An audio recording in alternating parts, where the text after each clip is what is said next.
सब आई हूँ आपके सब खैरियत से होंगे। जैसे कि अभी एक्टिव पैसिव की क्लास हो चुकी है, अगर वो समझ ना आए तो दोबारा पूछ लीजिएगा। अब नेक्स्ट टॉपिक है हमारा आर्टिकल्स।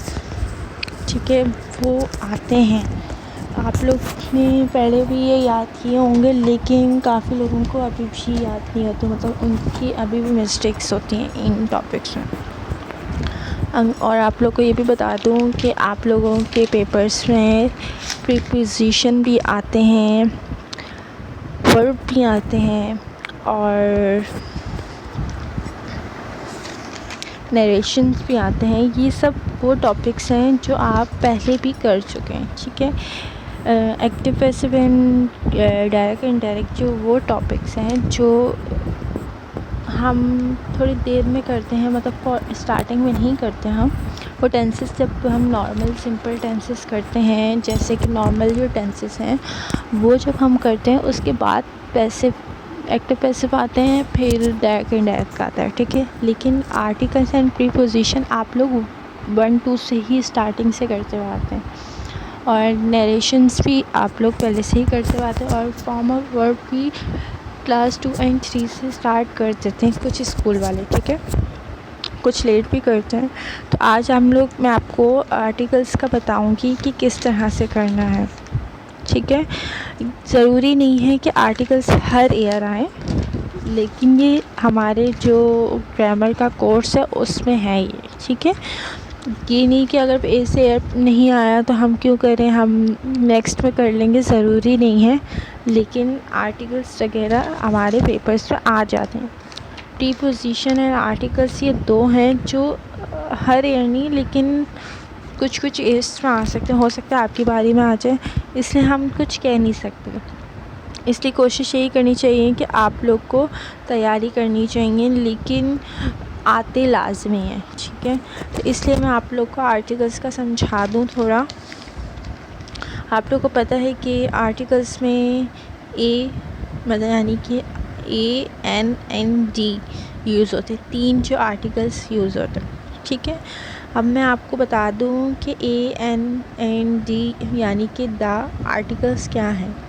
इंग्लिश ज़बान में AND 3 आर्टिकल्स हैं। आर्टिकल्स एक लफ्ज़ है, ठीक है, जो नाउन को मॉडिफाई करता है, यानी कि नाउन के बारे में मज़ीद बताता है कि ये नाउन आम है या ख़ास। ठीक है, इंग्लिश में 2 किस्म के आर्टिकल्स होते हैं, एक तो डेफिनेट एंड इनडेफिनेट। ठीक है, जब हम किसी मखसूस यानी कि स्पेसिफ़िक नाउन के बारे में बात करते हैं तो दी जो एक आर्टिकल्स यानी कि दी जो डेफिनेट आर्टिकल्स है, ठीक है, इस्तेमाल करते हैं। और जब किसी आम नाउन के बारे में बात करते हैं तो ये आ या एन जो इनडेफिनेट आर्टिकल्स हैं इस्तेमाल करते हैं। ठीक है, मैंने आप लोग को इस वीडियो पे ये मैंने आपको पहले भी समझाया था कि मेरे पास कुछ लिंक्स हैं जिसमें ये कॉपी नहीं होती।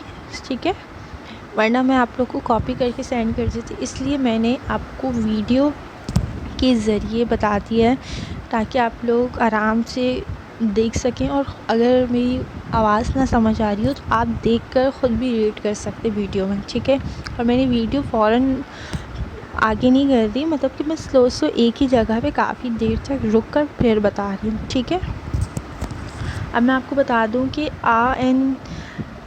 एन के इस्तेमाल कैसे होते हैं आर्टिकल्स में। ठीक है, जैसे कि a pen, an umbrella, the black pen, a black pen, the small umbrella. ठीक है, ये अभी आप लोग सिर्फ ये वर्ड याद देखें, फिर आपको मैं बताती हूँ कि इनडेफिनेट आर्टिकल्स में AN क्या होता है। ठीक है, पहले जुमले में एक पेन का जिक्र है, देख रहे हैं आप, आई नीड ये रहा पेन, ये।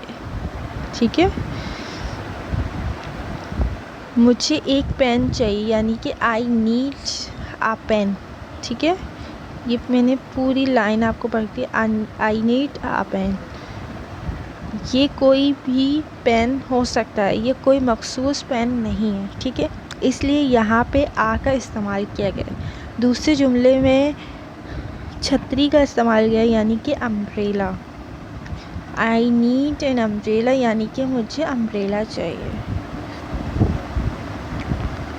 ठीक है, ये भी एक आम छतरी है यानी कि अम्ब्रेला है कोई। ठीक है, कोई सी भी छतरी हो सकती है। यहाँ पे एन इस्तेमाल किया गया है। ठीक है, क्योंकि लफ्ज़ अम्ब्रेला की शुरुआत एक वॉवल्स जो कि यू है, ठीक है, से हुई है। अगर चल कर हम इसके बारे में तफसील पढ़ेंगे आगे चल के, मतलब कि हम नीचे मैं आपको बताऊँगी कि इसी के अंदर जो है, जो लिंक्स मैंने अभी खोल के आपको बता रही हूँ उर्दू के ज़रिए, उसमें इसके बारे में भी डिटेल लिखी हुई है। ठीक है, इसलिए मैं आपको स्टार्टिंग से आपको ये लाइन इसलिए बता रही हूँ ताकि आपको पहले भी याद होगा कि हाँ ये ऊपर ये बताया गया है, तो आपको ईज़िली नीचे वाले टॉपिक खुद ही समझ आते हैं। अब जो थर्ड है कि I need the black pen, ये ठीक है। तीसरे जुमले में एक ख़ास काले पेन का इस्तेमाल का ज़िक्र, यानी कि फ़र्ज़ करें सामने कुछ पेन मुख्तलिफ़ रंग के पड़े हुए हैं। ठीक है, मुझे काले रंग का पेन चाहिए। इसका मतलब है कि सामने मौजूद कई पेनों में से एक मखसूस काला पेन चाहिए। ठीक है, तो यहाँ पे दी का इस्तेमाल हुआ है। एक और सिचुएशन देखते हैं, मुझे एक काला पेन चाहिए। ये कोई भी काला पेन हो सकता है। मार्केट में दूसरी जगहों पर बहुत से काले पेन हैं। चौथा जुमला चौथा जुमला इसी है कि सिचुएशन बयान कर रहा है, यानी कि ऐसी सिचुएशन बयान कर रहा है। सॉरी, थोड़ी सी मिस्टेक हो गई थी। ऐसी सिचुएशन बयान कर रहा है जैसे कि I need a black pen, मुझे ब्लैक पेन चाहिए। पहले क्या था, दी इस्तेमाल हुआ था, अब आ इस्तेमाल हुआ है, यानी कि वो सेंटेंस को देखकर समझ के फिर ये वर्ड यूज़ हो सकता है कि आपका कोई वर्ड जो है उसमें आ यूज़ हो रहा हो, लेकिन जो लाइन मैं वही कह रही हूँ, सेंटेंस आपको पूरी लाइन को पढ़ के उसको समझ के फिर आर्टिकल्स का यूज़ करें।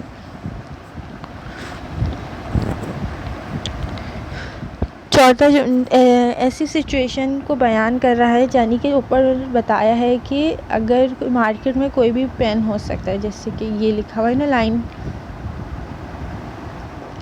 आखिरी जुमला कौन सा है कि I need this small umbrella. आखिरी जुमले में ये फ़र्ज़ किया है कि सामने कई छतरियां हैं जो मुख्तलिफ़ साइज़ की हैं और मुझे एक मखसूस छोटी छतरी चाहिए, इसलिए यहाँ पे दी इस्तेमाल की। आगे हम इसके बारे में पढ़ेंगे। ठीक है, अब है कि क्योंकि ये किसी मखसूस नाउन के लिए इस्तेमाल नहीं होते, ये इंडेफिनिट कहलाते हैं। ठीक है, ए और एन दो इंडेफिनिट आर्टिकल्स हैं। ठीक है, हम इब्तिदा में पढ़ चुके, यानी कि स्टार्टिंग में हम पढ़ चुके हैं कि अगर हुरूफ तहज्जी यानी कि ए, ई, आई, ओ, यू वॉवल्स कहलाते हैं। ये आपको क्या कहते हैं, KG2 KG1 में ये बच्चों को पढ़ा देते हैं वॉवल्स क्या होते हैं, तो इसलिए आपको याद होंगे, तो मुझे आगे डिटेल से पढ़ाने की ज़रूरत नहीं है। ठीक है, और बाकी तमाम जो हरूफ हैं वो कॉन्सोनेंट कहलाते हैं। आम नाउन का ज़िक्र करने के लिए इंडेफिनिट आर्टिकल इस्तेमाल होते हैं। जो सिंगुलर नाउन किसी कॉन्सोनेंट से शुरू होते हैं, इससे पहले कि आ लगाया जाता है, और जो नाउन किसी वॉवल से शुरू होते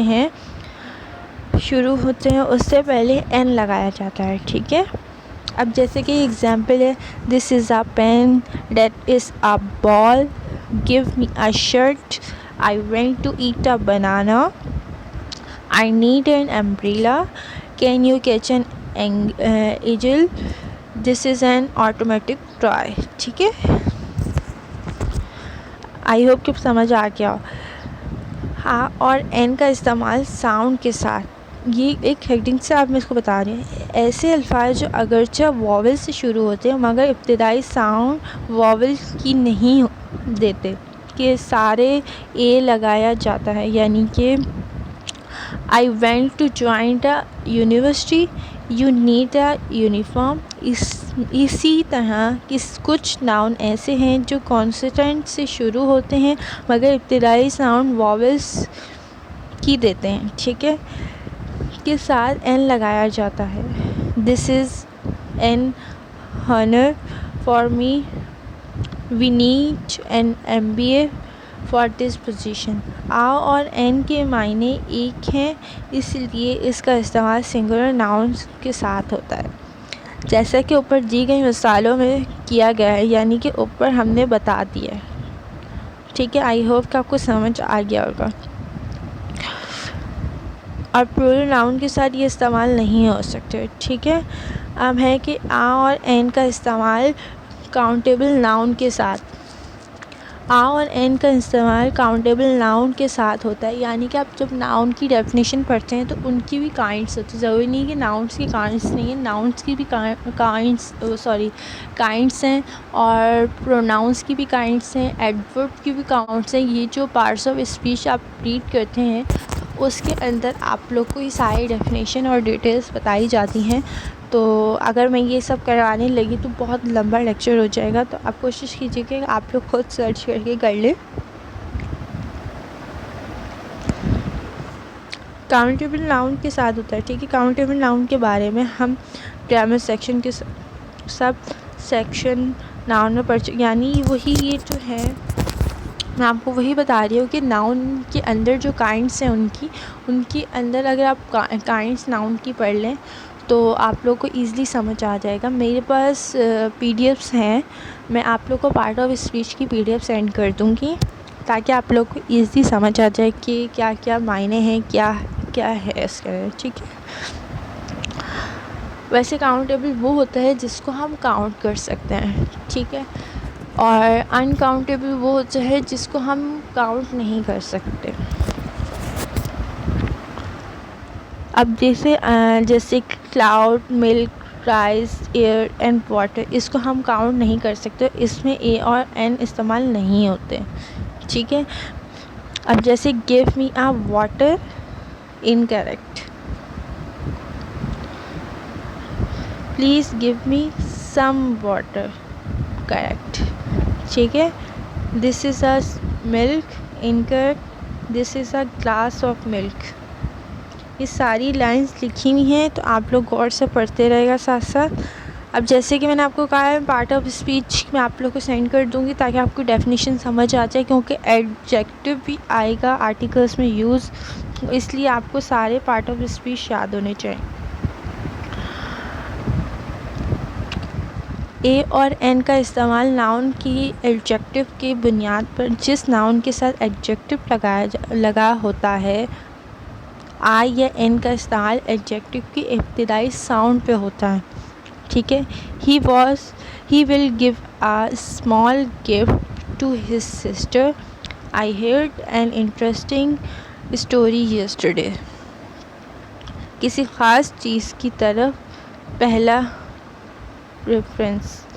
अगरचे ए और एन का इस्तेमाल ख़ास चीज़ों के लिए नहीं होता, मगर किसी ख़ास चीज़ की तरफ पहली दफ़ा हवाला देने के लिए आ या एन का इस्तेमाल किया जाता है, ठीक है। I saw a rare painting today। He visit a historic place last week, यानी कि मैंने लास्ट वीक हिस्टोरिक प्लेस में विज़िट किया था। जैसे प्रॉपर नाउन के साथ कंपैरिजन के लिए, यानी कि हालांकि प्रॉपर नाउन के साथ जी इस्तेमाल किया जाता है मगर कंपैरिजन के लिए प्रॉपर नाउन के साथ ए और एन का इस्तेमाल किया जाता है। He is trying to a second Wasim Akram. Pakistani politician need the wisdom of a Quaid-e-Azam, ठीक है। अब ये आ गई हैं डेफिनेशन आर्टिकल्स की, यानी कि दी की। अब हम पढ़ते हुए आ रहे थे कि आ और ए और एन का इस्तेमाल किस किस में होता है। अब हम पढ़ेंगे दी का इस्तेमाल कहाँ कहाँ होता है, जिसको नॉर्मली दा कहा जाता है, कुछ लोग ये भी कहते हैं, लेकिन रियल में इसको दी कहते हैं। जब हम किसी ख़ास चीज़ जगह या जब हम किसी ख़ास शख्स जगह या चीज़ का हवाला देते हैं तो डेफिनेट दी आर्टिकल्स का इस्तेमाल करते हैं। नाउन चाहे सिंगुलर हो या प्लूरल हो, काउंटेबल हो या अनकाउंटेबल हो। अगर नाउन जिसका हवाला दिया जा रहा है मखसूस यानी कि स्पेसिफ़िक है तो दी इस्तेमाल होता है, ठीक है।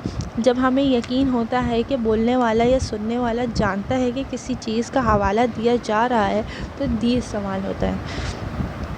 प्लीज़ गिव मी द हमर, please give me the nail, please give me the large nail, the moon is very bright tonight, he is the tallest boy in the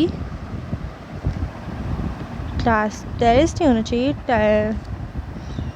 पहले जुमले में हमर का इस्तेमाल है जो एक आम सी चीज़ है, मगर यहाँ एक ख़ास हवे की तरफ इशारा है जिसे मैं और सुनने वाले जानते हैं।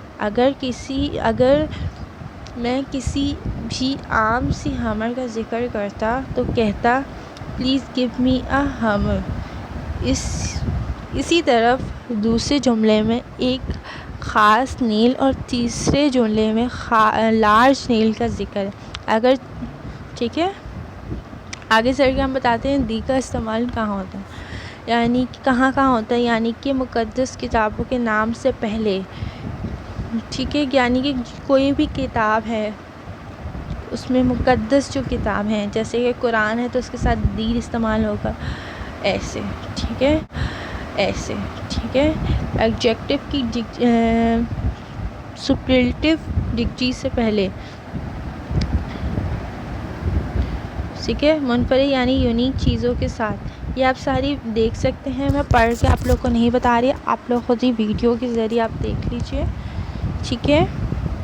अब दी का इस्तेमाल हो रहा है और कहाँ होता है कि जब किसी चीज़ के नाम का दोबारा इस्तेमाल हो, जैसे कि I see a dog, the dog was barking. अब ये नहीं कि स्टार्टिंग में डॉग कह दिया तो उसके बाद जब जैसे कि दोबारा जिक्र होगा तो दी इस्तेमाल होगा, ठीक है। आगे नीचे वही लाइन्स हैं। अब है एडजेक्टिव जो प्लूरल नाउन के तौर पर इस्तेमाल होते हैं, ठीक है। ये देख लीजिए, सिंगुलर नाउन जो पूरी क्लास की ज़ाहिर करे है, ये देखिए, ठीक है। किसी मुल्क के शहरों के बतौर कौम, यानी कि कोई शहर का नाम दिया जा रहा है, किस शहर के बारे में बताया जा रहा है उसके लिए। ऐसे एडवर्ब जो कॉम्परेटिव सिचुएशन ज़ाहिर करें, ये देखिए, ठीक है। किसी ख़ास शख्स या चीज़ का हवाला दें, जैसे कि the poor beggar, the injured person, the hospital, ठीक है, ऐसे। आप सब जैसे हम अगर कोई फैमिली के नाम के साथ लगाएं, जैसे कि द सैयद, द मुगल्स, ऐसे सब। मैं सब रीड करके नहीं बता रही, बस मैं आपको दिखा रही हूँ ताकि आप लोग ख़ुद देख लें, ठीक है।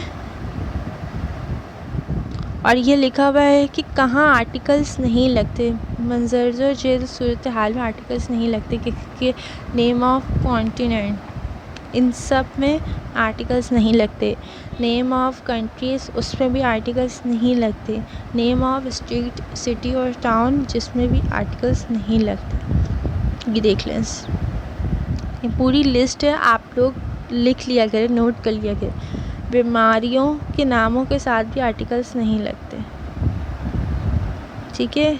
आम बोले जाने वाले एब्स्ट्रैक्ट नाउन और अनकाउंटेबल के नाउन के साथ भी आर्टिकल्स नहीं लगते। अनकाउंटेबल आप तो ऊपर देखा होगा कि काउंटेबल नाउन के साथ मैंने आपको बताया, लेकिन अनकाउंटेबल के नाउन के साथ नहीं बताया। खानों के नामों से पहले भी नहीं लगते, जैसे ब्रेकफास्ट एंड डिनर, ठीक है।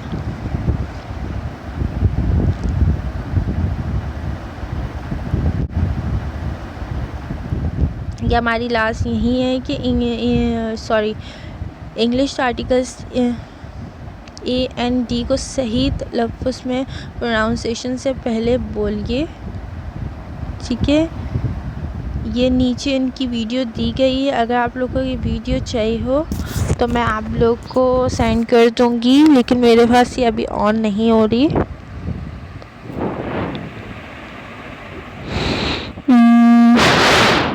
देखती हूँ शायद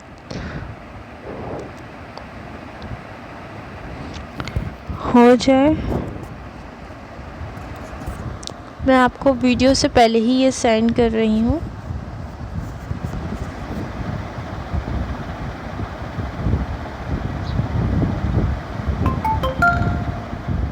व्हाट्सएप खोल लिया तो अब मेरे पास सारे मैसेजेस आते रहेंगे। फ़िलहाल मैंने सेव कर दिया, तो मैं आप लोग को लेक्चर के बाद इंशाल्लाह सेंड करती हूँ वीडियो। आई होप कि आपको ये आज का टॉपिक समझ आ गया होगा ईज़िली। तो अगर नहीं समझ आए तो आप लोग मुझसे पूछ लीजिएगा, फिर प्रैक्टिस कीजिएगा। 5 ईयर्स खोलें, 5 ईयर्स से क्वेश्चंस निकालें, उसका सॉल्व करने की कोशिश करें, जो मिस्टेक हो फिर मुझसे पूछ लीजिएगा, ठीक है। बाकी अभी इंग्लिश का टेस्ट नहीं होगा, बस अभी यही ग्रामर चलती रही, प्रैक्टिस करते रहेंगे, ठीक है। अभी के लिए इतना ही। अल्लाह हाफ़िज़।